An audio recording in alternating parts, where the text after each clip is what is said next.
সুন্দরবন ভ্রমণের প্রথম দিনের ব্লগ আশা করি ইতিমধ্যেই তোমাদের সবার দেখা হয়ে গেছে।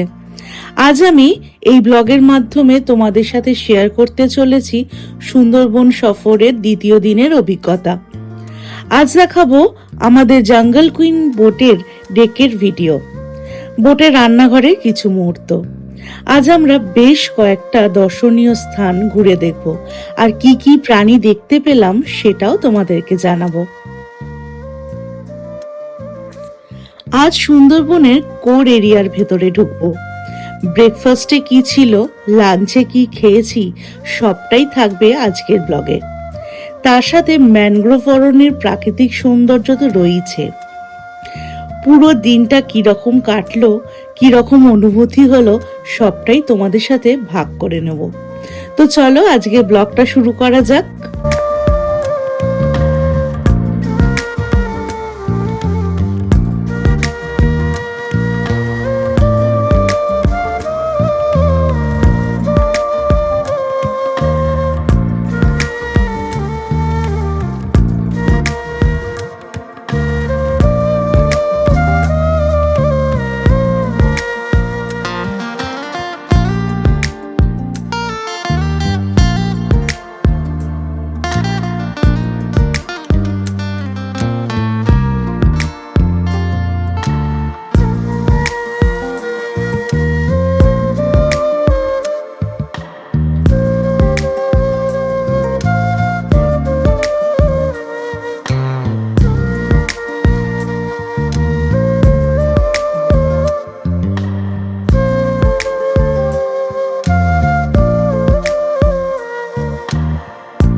Good morning. আজকে তো আমাদের সুন্দরবনের ডে 2।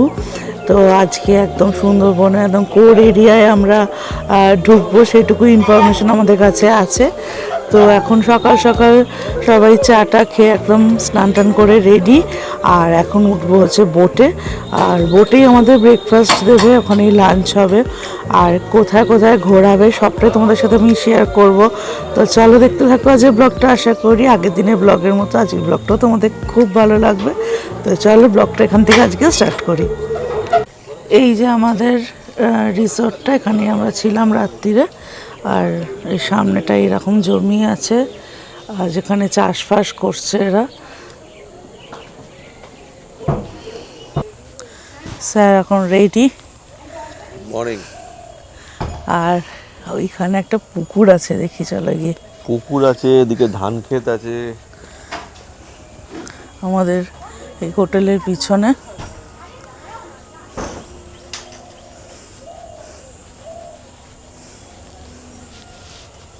এই দেখো এইরকম একটা পুকুর, আর এই তো আমাদের হোটেলটা, তার পিছনে। আর পুকুরের ঠিক পাশেই রয়েছে ধান ক্ষেত।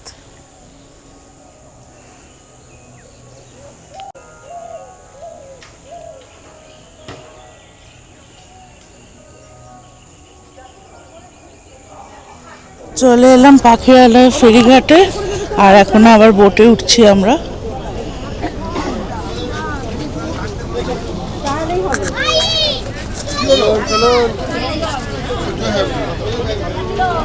বোটের তো ওপরটা আমি দেখিয়েছিলাম, এই যে এটা ওপর। কালকে নিচেটা দেখানো হয়নি, নিচেটা আজকে দেখাবো। চলো।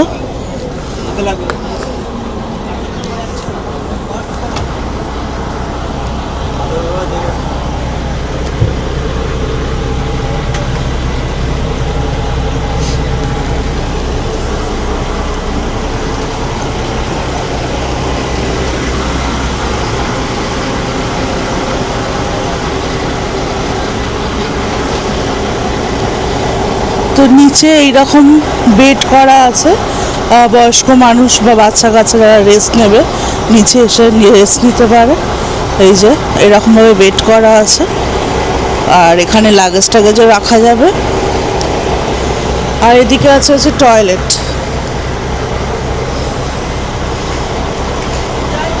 ও আচ্ছা আচ্ছা, এখানে টয়লেট আছে। এটা আমি একটু পরে দেখাচ্ছি, গ্যাসের টয়লেটে। আর এখানে জানলাগুলো বন্ধ আছে, জানলাগুলো খুলে দিলে খুব সুন্দরভাবে এখানে বসে জলের ভিউ আর কি উপভোগ করা যাবে। এই হচ্ছে বাথরুম বোটের ভেতরে।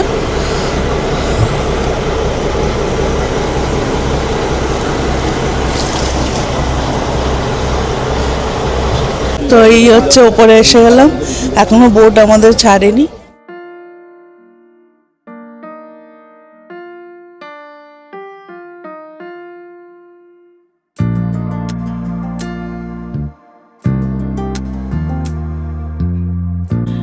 ঠিক সকাল 10টায় পাখিরালয় ফেরিঘাট থেকে আমাদের বোটটা ছাড়লো, আর সেখান থেকে শুরু হলো সুন্দরবনের দ্বিতীয় দিনের জার্নি।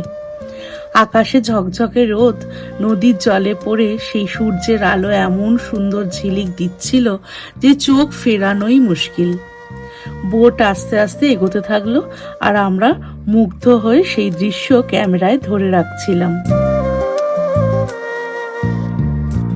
দ্বিতীয় দিনের শুরুটা এতটাই ভালো ছিল যে শুরুতেই মনটা ভরে গেল, আর আমরাও তৈরি হয়ে গেলাম আরো নতুন নতুন অভিজ্ঞতার জন্য।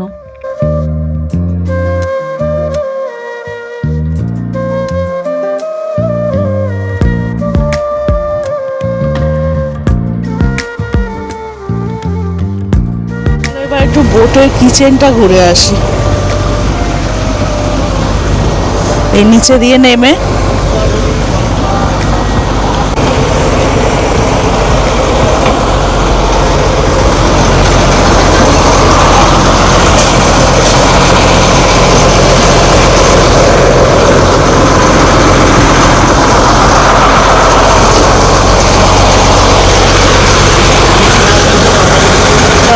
দেখো তরকারি হচ্ছে, গরম গরম তরকারি, আর লুচি ভাজা চলছে ব্রেকফাস্টের জন্য।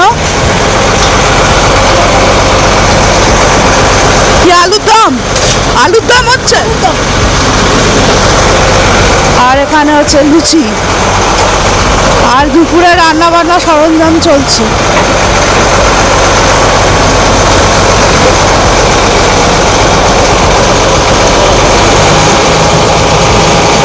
এই দেখো ওখানে পার্শে মাছ আছে, বাটা মাছ আছে, পাবদা মাছ আছে। বাটা নেই না, পাবদা আর পার্শে ভেটকি আছে, আর এখানে হচ্ছে পাবদা আর পার্শে। না না, ভেটকি মাছ, ভেটকিটা ভাজা হয়ে গেছে।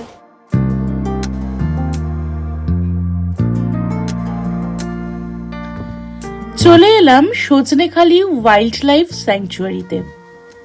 এটি পশ্চিমবঙ্গের সুন্দরবন অঞ্চলের অত্যন্ত গুরুত্বপূর্ণ ও জনপ্রিয় বন্যপ্রাণী সংরক্ষণ এলাকা। এটি মূলত সুন্দরবন টাইগার রিজার্ভের অংশ এবং পর্যটকদের জন্য সুন্দরবনের প্রবেশদ্বার হিসেবেই বেশি পরিচিত।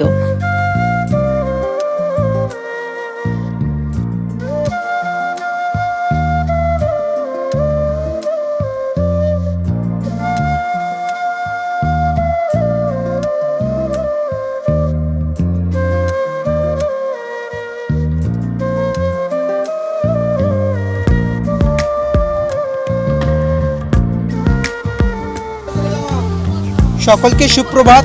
তো আমার নাম সুব্রত বৈদ্য, সুন্দরবন টাইগার রিজার্ভ। আমি ফরেস্ট ইকো গাইড। আপনাদের সঙ্গে থাকছি যতক্ষণ আপনারা জঙ্গল এরিয়ার মধ্যে ঘুরবেন। আপনারা এখন যে জায়গাটা দেখছেন বা ঘুরছেন, জায়গাটার নাম সজনেখালি। এখান থেকে মূলত দেখার মধ্যে হলো একটা টার্টেল পন্ড, ক্রোকোডাইল পন্ড, ওয়াচ টাওয়ার। তো বর্তমান আমরা যেখানে ওয়েট করছি, আমাদের সামনে যে পুকুরটা এখানে আছে, এটা আপনার টার্টেল পন্ড। অ্যাকচুয়ালি এটা হলো আপনার সি টার্টেল, তবে এটা লুপ্ত প্রায়। ভারতবর্ষের মধ্যে আপনি জেনারেলি 3 জায়গাতে এই কচ্ছপটা দেখতে পাবেন। এখানে দেখতে পাচ্ছেন উড়িষ্যা ভিতরকণিকা এবং সুবর্ণরেখা রিভার। এই কচ্ছপটাকে বাংলায় বলা হয় বালিগড়, English name river terrapin, scientific name Batagur baska. তবে এটা এখানে হ্যাসিং গ্রাউন্ড, এখান থেকে সংখ্যাটাকে বাড়ানো হচ্ছে। তবে আমাদের সুন্দরবনে এখন এই প্রজেক্টটা সাকসেসফুল হয়েছে, প্রায় এখন 400-র উপরে অ্যাপ্রক্স সংখ্যাটা আছে। তবে এই পুকুরের মধ্যে হ্যাঁ ছেড়ে দেওয়া হয়। তো বর্তমানে এই পুকুরের মধ্যে 22 থেকে 23 খানা কচ্ছপ আছে। তবে আপনারা জানেন যে সাধারণত কচ্ছপ তাদের লাইফ কিন্তু 100 বছর বা তারও বেশি বাঁচতে পারে। তবে এই কচ্ছপ তাদের কিন্তু লাইফটা কিন্তু অনেকটাই শর্ট। এরা সাধারণত 35 বছর বাঁচতে পারে, তার বেশি বাঁচতে পারে না। এটা কি কচ্ছপ? এটাকে রিভার ট্র্যাপিং বলা হয় বা বাটাগুর বাসকা, বালিগড় এই বাংলা নাম। এর মেল এবং ফিমেল দুটো কালারকে দেখে বুঝতে হবে। যার মাথার পোর্শনটা দেখবেন হোয়াইট, সেটা ফিমেল, ব্ল্যাক হেড মেল। আর তবে বিশেষের বৈশিষ্ট্য হলে ফিমেলটাই সবসময় জন্য সাইজে বড় হয়। ফিমেলদের ওয়েট অ্যাপ্রক্স 25 কেজি, মেলদের ওয়েট 20 কেজি। তো আমরা হয়তো সম্পূর্ণ বডিটা আমরা এখান থেকে দেখতে পাচ্ছি না, তার একটাই কারণ এখানে এত পরিমাণ ট্যুরিস্ট, তারা যেভাবে কথাবার্তা বলছে ভয়ের কারণে সে কিন্তু ল্যান্ডে উঠছে না। কখনো কখনো শ্বাস নেবার জন্য মুখটাকে সে বাইরে বের করছে, আমরা সেইটুকু দেখতে পাচ্ছি। তবে আমাদের যাওয়ার পথে ওপাশে আমাদের একটা ছোট্ট অ্যাকোয়ারিয়াম আছে, সেখানে মেল ফিমেল কচ্ছপ রাখা আছে, আমরা অনেক সময় ওখান থেকে বেটার দেখতে পারি।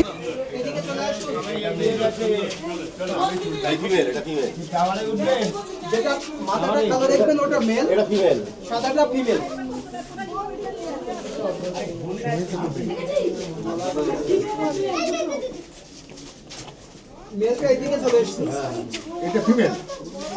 ফিমেল।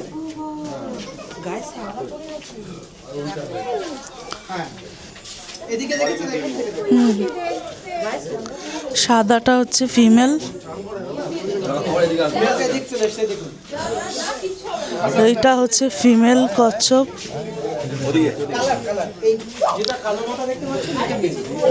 সাদাটা ফিমেল, আর ওইটা হচ্ছে মেল, এটা হচ্ছে মেল। হ্যাঁ যাচ্ছি।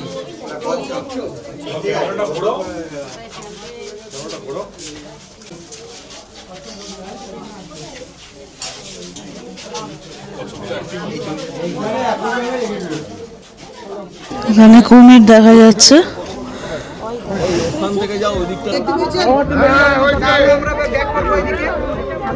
ক্রোকোডাইলটার নামটা একটু বলো না। সল্ট ওয়াটার ক্রোকোডাইল বলা হয়, সল্ট ওয়াটার ক্রোকোডাইল বা লবণ জলের কুমির। সল্ট ওয়াটার ক্রোকোডাইল বলা হয় একে। দেখো কি বিশাল। কেউ কেউ বলছে এখানকার ফরেস্টটা দেখতে খুব সুন্দর, বিউটিফুল, যার জন্য এটাকে সুন্দরবন বলা হয়। তৃতীয়ত হলো জঙ্গল এবং বন কাছাকাছি থাকার জন্য এখানকার স্থানীয় মানুষরা বলতেন সমুদ্র বন। সেই সমুদ্র বন থেকে সুন্দরবন নামকরণ চলে এসছে। তো আমরা এখানে যেমন দেখতে পাচ্ছি সুন্দরী গাছটা, আমরা আদার্স যে সমস্ত ফরেস্ট ক্যাম্পগুলোর মধ্যে নামবো, সুদান্নখালি বা দোবাকি বা ঝড়খালি, ওখান থেকেও আপনি এই সুন্দরী গাছটা দেখতে পাবেন। তবে গাছটা দেখতে সুন্দর না হলেও এর গুণগত মানটা ভালো। একটা সময় এই কাঠটা দিয়ে ভালো ফার্নিচার বানানো হতো, কিন্তু বর্তমান সময় এগুলো সবই রেস্ট্রিক্টেড আছে। এখান থেকে কোনো গাছের ফুল ফল পাতা কোনোটাই কালেক্ট করা যাবে না, সবটাই এখানে রেস্ট্রিক্টেড আছে, কারণ আমরা একটা রেস্ট্রিক্টেড এরিয়ার মধ্যে আমরা ঘুরবো। স্পটটা তো দেখা হয়ে গেল, এবারে লঞ্চে উঠবো আর এখন ব্রেকফাস্ট করব, তারপরে হচ্ছে আবার নেক্সট যে জায়গায় যাওয়া সেখানে যাওয়া হবে। এই আজকে আমাদের ব্রেকফাস্ট দিয়ে গেছে, লুচি তরকারি, এখানে আছে মিষ্টি আর একটা করে ডিম সেদ্ধ। সুন্দরবন এরিয়া প্রায় 26,000 বর্গ কিলোমিটার, 26,000 বাংলাদেশকে নিয়ে প্রায়। তার মধ্যে আমাদের ভারতবর্ষের মধ্যে 9,630 বর্গ কিলোমিটার, বাকিটা কিন্তু বাংলাদেশের মধ্যে, মানে 60% জঙ্গল আপনার বাংলাদেশের মধ্যে, 40% আমাদের ইন্ডিয়ার মধ্যে সুন্দরবনটা। তবে এই 40% যে সুন্দরবন আমাদের ইন্ডিয়ার মধ্যে আছে, এই পার্টটার এরিয়া হলো আপনার 9,630 বর্গ কিলোমিটার। তবে শুধুমাত্র জঙ্গল এরিয়া নয়, সেখানে আপনার লোকালিটি নিয়ে আছে, পপুলেশন এরিয়া নিয়ে আছে। তো এ পাশ থেকে আমাদের এখানে জঙ্গল এরিয়াটা স্টার্ট হচ্ছে, কিন্তু এটা জঙ্গল এরিয়া, আর এর উল্টো সাইডে থাকছে আপনার পপুলেশন এরিয়া, লাস্ট বসতি এরিয়া আছে আপনার। তো এটা হলো আপনার গোসাবা আইল্যান্ড, উল্টো সাইডটা হলো সাতজালিয়া আইল্যান্ড। তো এখানে টোটাল 102 দ্বীপের মধ্যে 48টা ম্যানগ্রোভ ফরেস্ট। তবে এই ম্যানগ্রোভ ফরেস্টের এরিয়া অ্যাপ্রক্স 4,264 বর্গ কিলোমিটার জায়গা নিয়ে আছে। এই 4,264 বর্গ কিলোমিটারকে কিন্তু আবার দুটি পার্টে ভাগ করা আছে, যার একটি পার্ট হলো সুন্দরবন টাইগার রিজার্ভ। আজকে আমরা যে পার্টটা বা যে জায়গাটা ঘুরবো, এটা সুন্দরবন টাইগার রিজার্ভের মধ্যে। সেকেন্ড পার্টটি হলো আপনার ডিভিশনাল ফরেস্ট, অর্থাৎ যেটা আপনার ঝড়খালির পরের থেকে স্টার্ট হচ্ছে পলস এবং বনি ক্যাম্প সি সাইডে, ওই পার্টটি হলো আপনার ডিভিশনাল ফরেস্ট। আর আপনারা ওখানে যে ম্যাপটি দেখছিলেন, ওটা ছিল আপনার সুন্দরবন টাইগার রিজার্ভ। এই Sundarban tiger reserve approx area 2585 বর্গ কিলোমিটার জায়গা নিয়ে আছে। এই 2585 বর্গ কিলোমিটারকে আবার কিন্তু আপনার তিনটি পার্ট বা তিনটি জোনে ডিভাইডেড করা আছে। যার প্রথম পার্ট হলো Sajnekhali wild life sanctuary zone.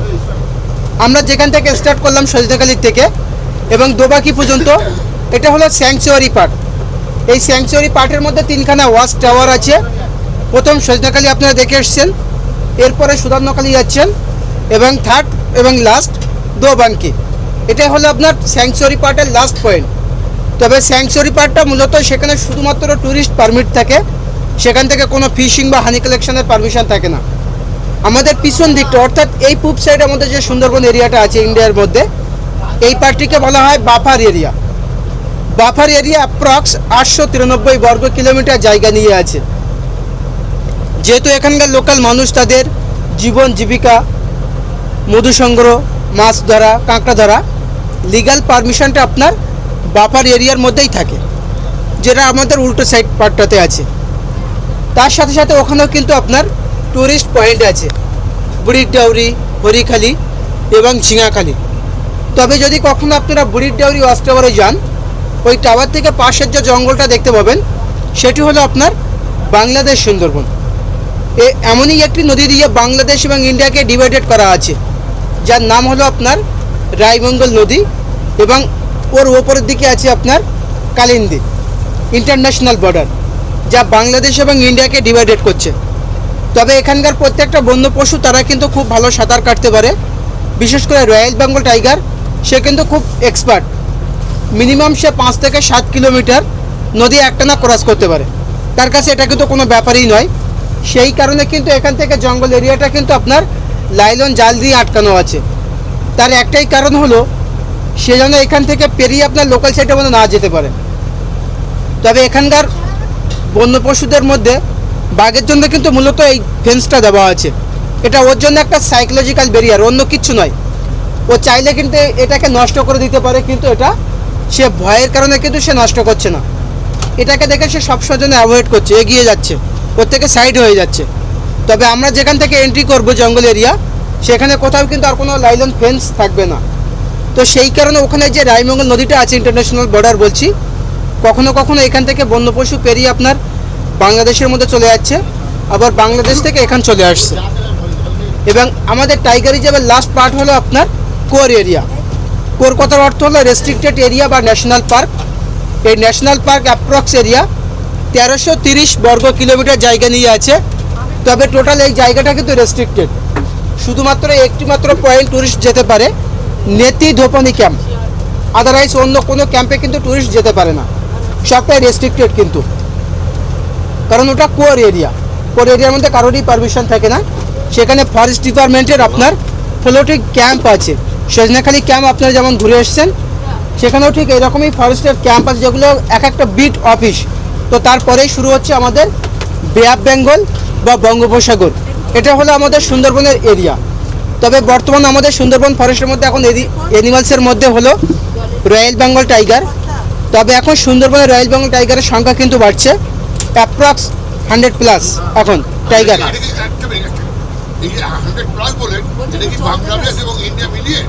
ইন্ডিয়ার মধ্যেই। তবে শুধুমাত্র এগুলো অ্যাডাল্ট টাইগার, কোনো বাচ্চাদেরকে কিন্তু কাউন্টের মধ্যে নিয়ে আসা হয় না, শুধুমাত্র অ্যাডাল্ট টাইগার এগুলো। এবং তাছাড়া এখানে আছে আপনার চিতল হরিণ বা spotted deer, wild boar, 3 types cats এখানে দেখা যায়, fishing cat, leopard cat, jungle cat, পাম্প সিবেট, ওয়াটার মনিটর লিজার্ড। এবং এই নদীটা কিন্তু আপনার সমুদ্রের সঙ্গে কানেক্ট আছে, যার জন্য এখানে কিন্তু আপনার বিভিন্ন রকমের লবণ জলের মাছ পাওয়া যায়। অ্যাপ্রক্স 250 রকমের লবণ জলের এখানে মাছ পাওয়া যায়, সি ফিশ যেগুলোকে বলা হয়। এবং এখানে সব থেকে বড় সাইজের কুমিরটা সুন্দরবনে দেখা যায়, যেটাকে আপনার সল্ট ওয়াটার ক্রোকোডাইল বা স্টুডিয়ান ক্রোকোডাইল বলা হয়। এরাই লম্বা হয় প্রায় 20 থেকে 22 ফিট। সব থেকে বড় সাইজের কুমিরটা এখানে পাওয়া যায়। 2 রকমের ডলফিন দেখা যায়, ইরাবতী এবং গ্যাঞ্জেটেড ডলফিন। বিভিন্ন রকমের Shark, bamboo Shark, tiger Shark, blue Shark.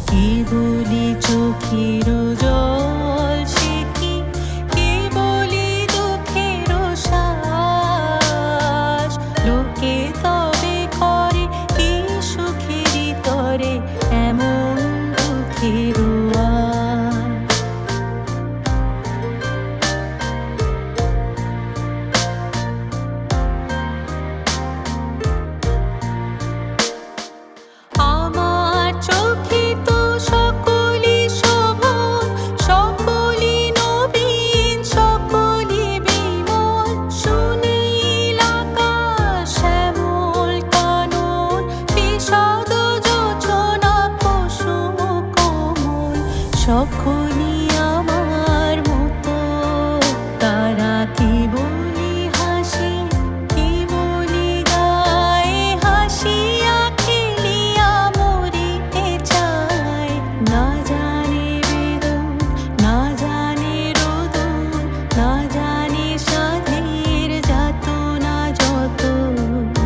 এখন আমরা এসে পৌঁছে গেছি সুন্দরবনের খুবই জনপ্রিয় সুধন্যখালি ওয়াচ টাওয়ারে। এখান থেকে সামনে থাকা মিষ্টি জলের পুকুরটা পরিষ্কার দেখা যায়, যেখানে হরিণ আর কুমির প্রায় জল খেতে আসে। চারপাশে নিস্তব্ধ জঙ্গল, শুধু পাখির ডাক আর পাতার মর্মর শব্দ। ভাগ্য ভালো থাকলে দূর থেকে বাঘ দেখার সুযোগও থাকে। সুন্দরবনের আসল ফিলটা কিন্তু এখানেই অনুভব করা যায়।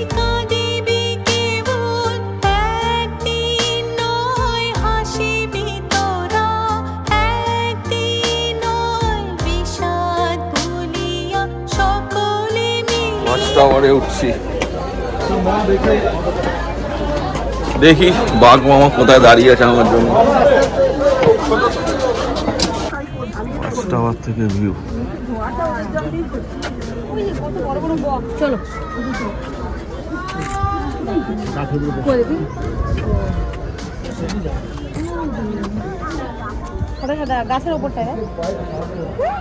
সুধন্যখালি দেখা হয়ে গেল। এই সুধন্যখালির এই ঘাট, এই যে ঘাট, আমাদের বোট আসছে।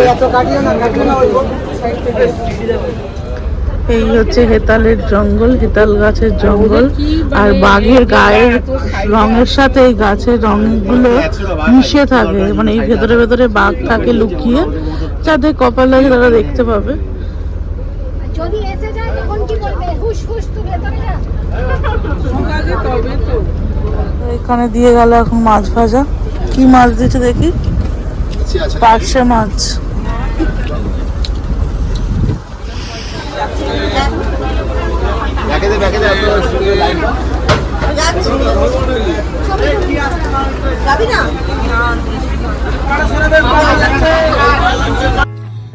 এখন আমরা এসে পৌঁছেছি সুন্দরবনের একদম জঙ্গলের ভেতরে লুকিয়ে থাকা দেবাকি ক্যাম্পে। চারিদিকে শুধু নদী, খাঁড়ি আর ঘন ম্যানগ্রোভ জঙ্গল। এটা মূলত ফরেস্ট ক্যাম্প বা ওয়াচ টাওয়ার, যেখান থেকে বসে প্রকৃতিকে খুব কাছ থেকে দেখা যায়। সুন্দরবনের আসল রূপ অনুভব করতে চাইলে দেবাকি ক্যাম্প অবশ্যই ঘোরার তালিকায় রাখবেন। এখানে হচ্ছে আমরা থাকবো খাঁচার ভেতরে, বাইরে জঙ্গল। যদি লাগ ভালো থাকে বাঘ দেখতে পাবো। এত আওয়াজে কি প্রচুর লোক।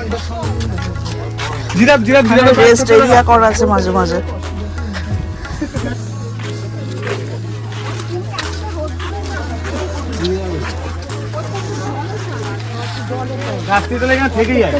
সামনে ওখান থেকে হরিণ দেখা যাচ্ছে। এই ওদিকে হরিণ দেখা যাচ্ছে বলছে।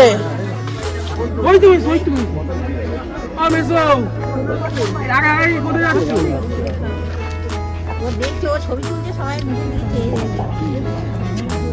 দাঁড়িয়ে সবাই দেখছে। আবার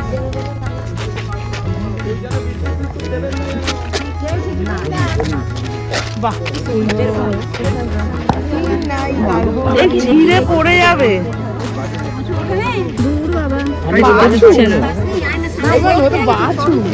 সামনে দিকে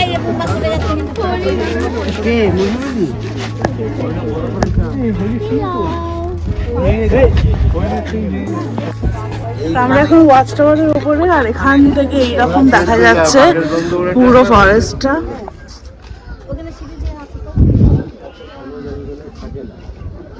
আর ওই জায়গাটা একটু আগে হরিণ দেখা গেছে, দেখা যাক, ওয়েট করি। বাঘ আছে কিন্তু বাঘের রেস নিচ্ছে। রান্না বান্না করে এই ছাদটায় বসে থাকলে এইভাবে এখানে সব জেটি ঘাটে সব বোট লাগে। আমাদের এই জঙ্গল কুইন বোটটা ওদিক থেকে লাগছে। এইভাবে একটা ডাকছে এমবি সাথী। এইরকম অ্যাটমসফিয়ার। এই জঙ্গল কুইন চলে এসো, জঙ্গল কুইন।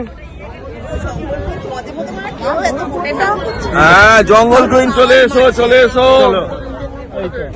বাপরে বাপ, কি বিশাল, এটা কি বিশাল। এটা কি বিশাল এই জায়গাটা। বাবু এটা হচ্ছে পঞ্চমুখালি। এখানে 4-5টা নদী একসাথে মিক্স হচ্ছে এই জায়গাটা। জাস্ট বিশাল বিশাল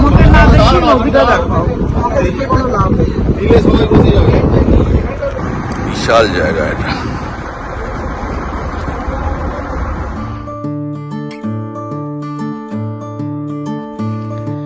দুপুরের মেনুটা ঠিক সময় মতো সার্ভ করে দিল।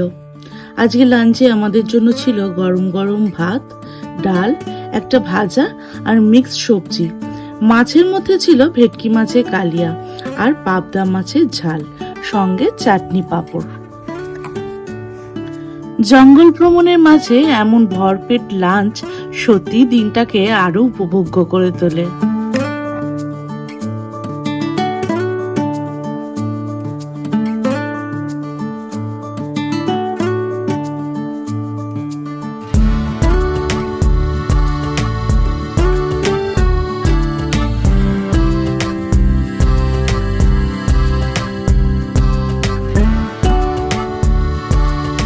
লাঞ্চ সারার পর কিছুক্ষণের মধ্যে পৌঁছে গেলাম ঝড়খালি। এখানে আমাদের দর্শনীয় স্থান হলো ঝড়খালি ওয়াইল্ড অ্যানিমাল পার্ক। এখানে সুন্দরবনের বন্যপ্রাণী সম্পর্কে জানার সুযোগ পাওয়া যায়। পার্কের ভেতরে ঢুকলে মেলে হরিণ, কুমির, নানা প্রজাতির পাখি। এখন আর দেরি না করে চলো ক্যামেরা অন করে ঢুকে পড়ি ঝড়খালি ওয়াইল্ড অ্যানিমাল পার্কের ভেতরে। দেখি আজ আমাদের জন্য কি কি চমক অপেক্ষা করছে।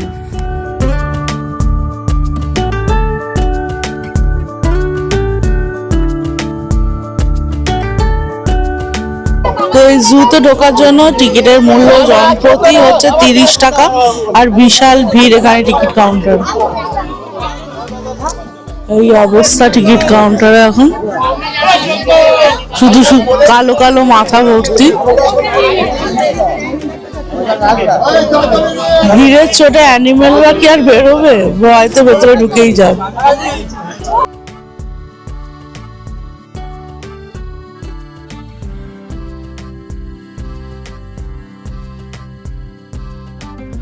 এই আর একটা কুমির।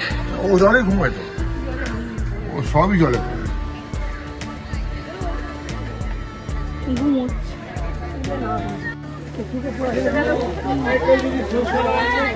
এখানে একটা কুমির উঠো আছে এখানে।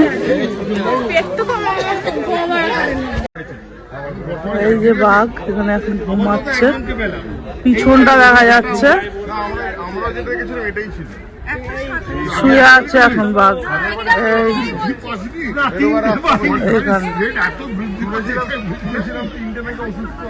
কিছু করবে না। এই দেখো ঈগল, খাবারটা দেখো। আর এখানে ওর খাবার পড়ে আছে, খায়নি। এখানে আর একটা লোক আছে তো এদের। কিচ্ছু নেই, শুধু কটা কুমির। আর বাঘটা তো মনে হয় অসুস্থ, কি জানি না, শুয়ে পড়ে আছে একবারে।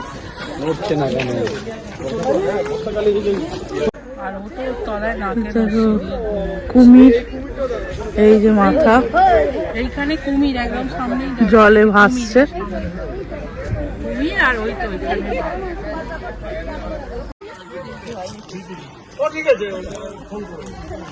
এইখানে আর একটা কুমির।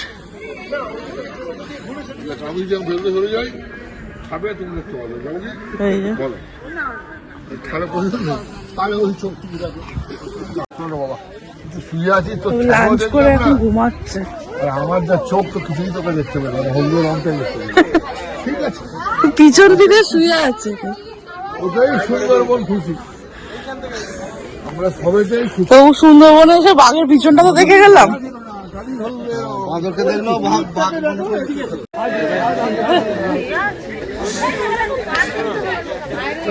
হাতটি মেরে বসে আছে।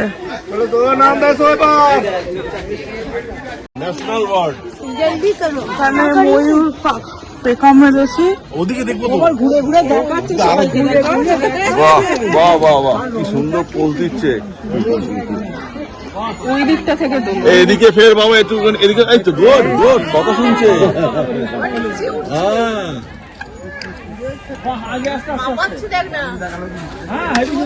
দারুণ তো, একটু আওয়াজ করে দাও বাবা, হেভি।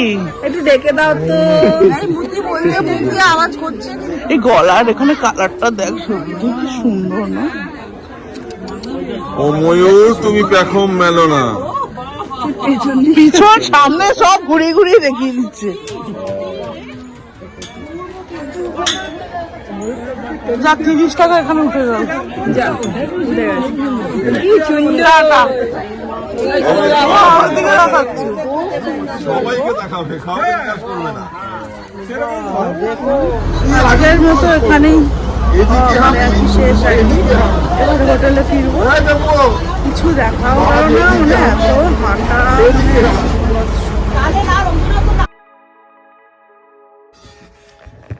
ঝড়খালি থেকে আমাদের হোটেলে ফিরতে প্রায় 3 ঘন্টা সময় লেগে গেছিল। তবে ফেরার পথটাও একদম একঘেয়ে ছিল না। বোটের মধ্যেই আমাদের জন্য চা আর হালকা স্ন্যাক্স সার্ভ করা হয়েছিল। জলের মাঝেই বসে সেই সন্ধ্যের মুহূর্তগুলো বেশ উপভোগ্য ছিল। হোটেলে ফিরতেই সন্ধে গড়িয়ে প্রায় রাত। ফ্রেশ হয়ে একটু বিশ্রামের পর আমাদের জন্য সার্ভ করা হলো ডিনার। রাতে খাবারে ছিল রুটি, একটা সবজি আর ঝাল ঝাল চিকেন কারি, আর সাথে ছিল ফ্রেশ স্যালাড। সারাদিনে ঘোরাঘুরির পর ডিনারটা মন্দ ছিল না। এই দিয়েই আজকের ব্লগটা আমি এন্ড করছি। এরপর আসছে আমাদের সুন্দরবন ট্রিপের লাস্ট আর ফাইনাল ব্লগ, যেখানে তোমাদের জন্য অপেক্ষা করছে আরও কিছু জমজমাট মুহূর্ত আর দারুণ সব অভিজ্ঞতা। সেই ব্লগটা মিস করো না। ততক্ষণ পর্যন্ত ভালো থেকো, দেখা হবে খুব শিগগিরই।